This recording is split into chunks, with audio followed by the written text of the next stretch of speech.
नाभौ शुभ्रारबुन्दं तदुपरि विलिखन् मण्डलं चण्डरश्मै संसारसैकथारं त्रिभुवनजननी धर्मकामार्थं दत्री तस्मिन् मध्ये त्रिभागे त्रितयतनुधरा छिन्नमस्ता प्रशस्ता तं वन्दे छिन्नमस्ता समनभयहरा योगिनी योगमुद्रा जगज्जननी माँ छिन्नमस्ता षोड़शी आज दिन इष्ट देवता बुद्ध देवता लक्ष्मी नारायण जगन्नाथ बलभद्र सुभद्रा सुदर्शन चतुर्धामूर्ति देवता इष्टदेवी माँ जगज्जननी खंडुआड़ी जो मैंने आज आष्ट संवादर दैनिक राशिफल कार्यक्रमटी देखुंट शुणुंट से आज दिनटी सुख समृद्धि मानसिक पारिवारिक शांति आप्त संतोष उत्तम स्वास्थ्य और संपदर दिन हो जगन्नाथ पाखे कामना करी आरंभ करुचु आज आमर दैनिक राशिफल कार्यक्रम। जय जगन्नाथ।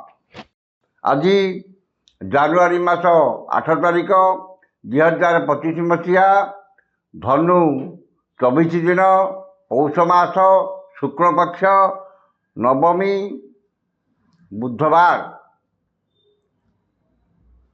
नवमी तिथि अपराह्न 2:26 पर्यंत रहिबे एवं यहाँ पर दशमी तिथि भोग हेबो। आज राशि नक्षत्र अश्विनी मेष अश्विनी नक्षत्र अपराह्न 4:29 पर्यंत रहिबो एवं मेष चंद्र मेष राशि रे अहोरात्र 60 दंड अवस्थान करेंगे। नवमी तिथि जोगु लाउ खाइबा मना खाइले गोमांस सह समान। ये आज पंजिका वर्तमान जानी नवा केमिति कटिब 12टी राशि व्यक्ति मानकर आज दिन। प्रथम राशि मेष राशि। मेष राशि घात चंद्र जोगु मनरे दुश्चिंता दुर्भावना और हतोत्साह भाव प्रकाश पाइब एवं निजर लोक माने शत्रुता आचरण करेंगे। मनरे अस्थिरता परिवार अशांति एवं चाली चलन व्यवहार कथबार्ता विवाद्य हेब। वाणिज्य व्यवसाय और परिवहन में मांदावस्था लगी रहिब। कर्म रे विफलता और सहकर्मीकर उपहासर पात्र हेबे। शोचन मतांतर परिवार अशांति एवं बंधु बांधव सहकर्मी सहयोगी सह विवाद कि मतभेद घटवा मन अस्थिर विषादग्रस्त चापग्रस्त रहिबो एवं शारीरिक पीड़ा भोगे। जो मानकर अश्विनी मेष से सतर्कता अवलंबन करेंगे। शुभ रंग लाल संख्या 6 आराधना प्रभु गजानन। वृष राशि द्वादश चंद्र जो अपव्यय अपवाद अपदशर शिकार हेबे। मनरे दुश्चिंता दुर्भावना और हतोत्साह भाव प्रकाश पाइब एवं समस्त कर्म अଯଥା विलंब देखादेव। अଯଥା खर्च बद खर्च परिवार खर्च भार वृद्धि पाइब एवं खर्च भार अतिष्ठ हो ऋण करने को पड़िपारे। निश्चितता को परित्याग करी अनिश्चितता पछरे पश्चाधावन करेंगे एवं समस्त कर्म बोल निष्पत्ति नेबे। वाणिज्य व्यवसाय और परिवहन में आय ठारू व्यय अधिक हेब। कर्म विफलता और समस्त कर्म अଯଥା विलंब देखादेव। जो मानकर रोहिणी वृष से सतर्कता अवलंबन करेंगे। शुभ रंग धड़ा संख्या 2 आराधना प्रभु श्रीराम। मिथुन राशि एकादश चंद्र बुधवार केतुंग नक्षत्र एवं नवमी तिथि जो आयर मार्ग अति उत्तम रहिब एवं नूतन आयर पंथा खोल। आकस्मिक धन लाभ कौन विशेष सूत्र धन प्राप्ति एवं अन्य को देथिबा धन हृत धन फेरी पाइबे। धन संपद प्राचुर्य प्रतिपत्ति वृद्धि पाइब एवं आय अधिक करने नूतन योजना प्रस्तुत करेंगे। वाणिज्य व्यवसाय और परिवहन में आय अति उत्तम हेब एवं नूतन विदेश यात्रार सुजोग जुटिब। कर्म सफलता सम्मान और कर्मस्थान समस्त सुविधा सुजोग हासिल करेंगे। जो मानकर मृगशिरा और पुनर्वश मिथुन से उपकृत हेबे। शुभ रंग सबुज संख्या 4 आराधना व त्रिपुर सुंदरी। कर्कट राशि दशम चंद्र और घाट बार जो घाट बार प्रभाव विशेष रहा। कर्म प्रति एकाग्रता आंतरिकता अधिक रहिब समस्त कर्म आशा ठार अधिक सफलता मिल। मनरे सत्चिंता सद्भावना प्रकाश पाइब एवं सत्कर्म अधिक आग्रह रहिब। मनरे प्रसन्नता चालीचरण संयमता सौजन सुसंपर्क परिवार सुख शांति एवं देह मन सुस्थ रहिब।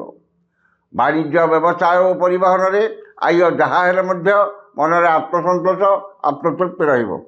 जो मानकर पुनर्वसु और अश्लेषा कर्कट से उपकृत हेबे। शुभ रंग धड़ा संख्या 5 आराधना भगवान शिव। सिंह राशि नवम चंद्र नवमी तिथि जो गुरुजन कृपा क्षमताशाली व्यक्ति सहायता और राजनैतिक व्यक्ति सुदृष्टि रे। मनरे उन्नत चिंताधारा उच्चाभिलाष प्रकाश पाइब और उन्नतिमूलक कर्म ध्यान अधिक रहिब। परोपकार समाज सेवा और धार्मिक कर्म अधिक आग्रह रहिब महत व्यक्ति सान्निध्य लाभ करेंगे। वाणिज्य व्यवसाय परिवहन में आय अति उत्तम हो नूतन व्यवसाय पर चुक्तिबद्ध हे। कर्म आशा ठार अधिक सफलता और पदस्थ अधिकारी शुभदृष्टि रे। जो मानकर पूर्वा फाल्गुनी और उत्तरा फाल्गुनी सिंह से उपकृत हेबे। शुभ रंग गोलापी संख्या 3 आराधना माँ माणिकेश्वरी। कन्या राशि अष्टम चंद्र और केतुंकर क्षेत्र भोग होता वाद विवाद स्वास्थ्य आर्थिक कारोबार उच्च स्थान आरोहण गैस इलेक्ट्रिक द्रव्य व्यवहार एवं जानवाहन आरोहण काल में सतर्कता अवलंबन करेंगे। धन क्षति मानसिक अस्थिरता परिवार मनमालिन्य एवं शारीरिक पीड़ा भोगे। उचित कर्म विच्युत हो अनुचित कर्म आग्रह रखिए एवं बिना कारण बहुत व्यस्त रे। मन अस्थिर विषादग्रस्त चापग्रस्त रहिब शारीरिक पीड़ा भोगे। वाणिज्य व्यवसाय और परिवहन में क्षति पहुँचब। कर्म विफलता एवं समस्त कर्म कंटक सदृश बनहब। जो मानकर हस्ता कन्या से सतर्कता अवलंबन करेंगे। शुभ रंग मेरून संख्या 8 आराधना माँ छिन्नमस्ता। तुला राशि सप्तम चंद्र बुधवार जो मानसिक पारिवारिक शांति एवं दाम्पत्य जीवन में मधुरता आसब। मूल्यवान धातु बसन भूषण शौखिन घर उपकरण क्रय करेंगे। परिचित महिला साहाय्य सहयोग और धन मिल। आमद प्रमोद मौज मजलिस अधिक आग्रह रहिब परिवार प्रति अधिक जत्नवान हेबे। वाणिज्य व्यवसाय और परिवहन में आय अति उत्तम हो। कर्म सफलता और महिला सहकर्मी साहाय्य और सहयोग प्राप्त करेंगे। जो मानकर चित्रा और विशाखा तुला से उपकृत हेबे। शुभ रंग नील संख्या 11 आराधना माँ कमला। बिछा राशि षष्ठ चंद्र जो रोग ऋण दुख शोक क्लेश मानसिक अवसाद सामयिक मुक्ति मिल। आपण वक्तव्य सम्मोहन शक्ति रही शत्रु मान मित्रतार हाथ बढ़ाइबे। परोपकार समाज सेवा और धार्मिक कर्म अधिक आग्रह रहिब जश सम्मान सामाजिक प्रतिष्ठा जनसंपर्क वृद्धि पाइब। वाणिज्य व्यवसाय परिवहन में आय अति उत्तम हो। कर्म सफलता और सहकर्मी साहाय्य सहयोग पदस्थ अधिकारी कृपा लाभ करेंगे। जो मानकर विशाखा और ज्येष्ठा बिच्छा से उपकृत हेबे। शुभ रंग लाल संख्या 3 आराधना माँ चंडी। धनु राशि पंचम चंद्र जो विद्या बुद्धि ज्ञान गारिमा प्रत्युत्पन्नमति दूरदृष्टि धीशक्ति स्मरण शक्ति विकास घटव। संतान मानकर शिक्षा दीक्षा चाली चलन व्यवहार कथबार्ता और कर्म को नहीं गर्व अनुभव करेंगे। पितामाता कृपा पैतृक संपत्ति को नहीं बद जमी जमा बद भातृ बद घरोई बद और पारिवारिक बद समाधान हो। नूतन शिक्षा और कला संस्कृति प्रति मन में अधिक आग्रह ବାଣିଜ୍ୟ ବ୍ୟବସାୟ ପରିବହନରେ ଆୟ ମଧ୍ୟମ ହେବ। କର୍ମରେ ସଫଳତା ଶିଖର ଛୁଇଁବ। ଯେଉଁମାନଙ୍କର ପୂର୍ବାଷାଢ଼ ଉତ୍ତରାଷାଢ଼ ଧନୁ ସେମାନେ ଉପକୃତ ହେବେ। ଶୁଭ ରଙ୍ଗ ହଳଦିଆ, ସଂଖ୍ୟା 2, ଆରାଧନା ମା ତାରା। ମକର ରାଶି, ଚତୁର୍ଥ ଚନ୍ଦ୍ର ଯୋଗୁଁ ଗୁରୁଜନଙ୍କ ସହ ବିବାଦ, କ୍ଷମତାଶାଳୀ ବ୍ୟକ୍ତିଙ୍କ ସହ ଶତ୍ରୁତା ଏବଂ ରାଜନୈତିକ ବ୍ୟକ୍ତିଙ୍କ ଆକ୍ରୋଶର ଶିକାର ହେବେ। ଧନ କ୍ଷତି, ମାନସିକ ଅସ୍ଥିରତା, ପରିବାରରେ ମନମାଳିନ, ସୌଜନ୍ୟରେ ବିବାଦ, ପରିବାରରେ ଅଶାନ୍ତି, ଯାନବାହନରେ ଖର୍ଚ୍ଚାନ୍ତ ଏବଂ ଆର୍ଥିକ ଠକାମିରେ ପଡ଼ିପାରନ୍ତି। ମନ ଅସ୍ଥିର, ବିଷାଦଗ୍ରସ୍ତ, ଚାପଗ୍ରସ୍ତ ରହିବ ଏବଂ ଶାରୀରିକ ପୀଡ଼ା ଭୋଗିବେ। ବାଣିଜ୍ୟ ବ୍ୟବସାୟ ପରିବହନରେ କ୍ଷତି ପହଞ୍ଚିବ। କର୍ମରେ ବିଫଳତା ଓ ସହକର୍ମୀଙ୍କର ଉପହାସର ପାତ୍ର ହେବେ। ଯେଉଁମାନଙ୍କର ଶ୍ରବଣ ମକର ସେମାନେ ସତର୍କତା ଅବଲମ୍ବନ କରିବେ। ଶୁଭ ରଙ୍ଗ ଇନ୍ଦ୍ରନୀଳ, ସଂଖ୍ୟା 3, ଆରାଧନା ମା ଦୁର୍ଗା। କୁମ୍ଭ ରାଶି, ତୃତୀୟ ଚନ୍ଦ୍ର ବୁଧବାର ଏବଂ କେତୁଙ୍କର କ୍ଷେତ୍ର ଭୋଗ ହେଉଥିବାରୁ ମନରେ ଉତ୍ସାହ ଉଦ୍ଦୀପନା, ପରିବାରରେ ସୁଖ ଶାନ୍ତି, ଚାରିଚରଣରେ ସନ୍ତବତା ଏବଂ ଭାଇ ଭଉଣୀ, ସ୍ୱଜନ ପରିଜନ, ବନ୍ଧୁ ବାନ୍ଧବ, ସହକର୍ମୀ ସହଯୋଗୀଙ୍କର ସାହାଯ୍ୟ ସହଯୋଗ ପ୍ରାପ୍ତ କରିବେ। ମନରେ ଦୃଢ଼ ଇଚ୍ଛାଶକ୍ତି, ମନୋବଳ ସୁଦୃଢ଼ ହେବ।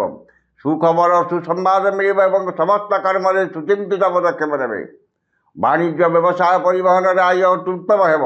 କର୍ମରେ ସଫଳତା ଓ ନିଜର ଶ୍ରେଷ୍ଠତା ପ୍ରତିପାଦନ କରିବେ। ଯେଉଁମାନଙ୍କର ଧନିଷ୍ଠା ଓ ପୂର୍ବଭାଦ୍ର କୁମ୍ଭ ସେମାନେ ଉପକୃତ ହେବେ। ଶୁଭ ରଙ୍ଗ ବାଇଗଣୀ, ସଂଖ୍ୟା 11, ଆରାଧନା ମା ଚଣ୍ଡୀ।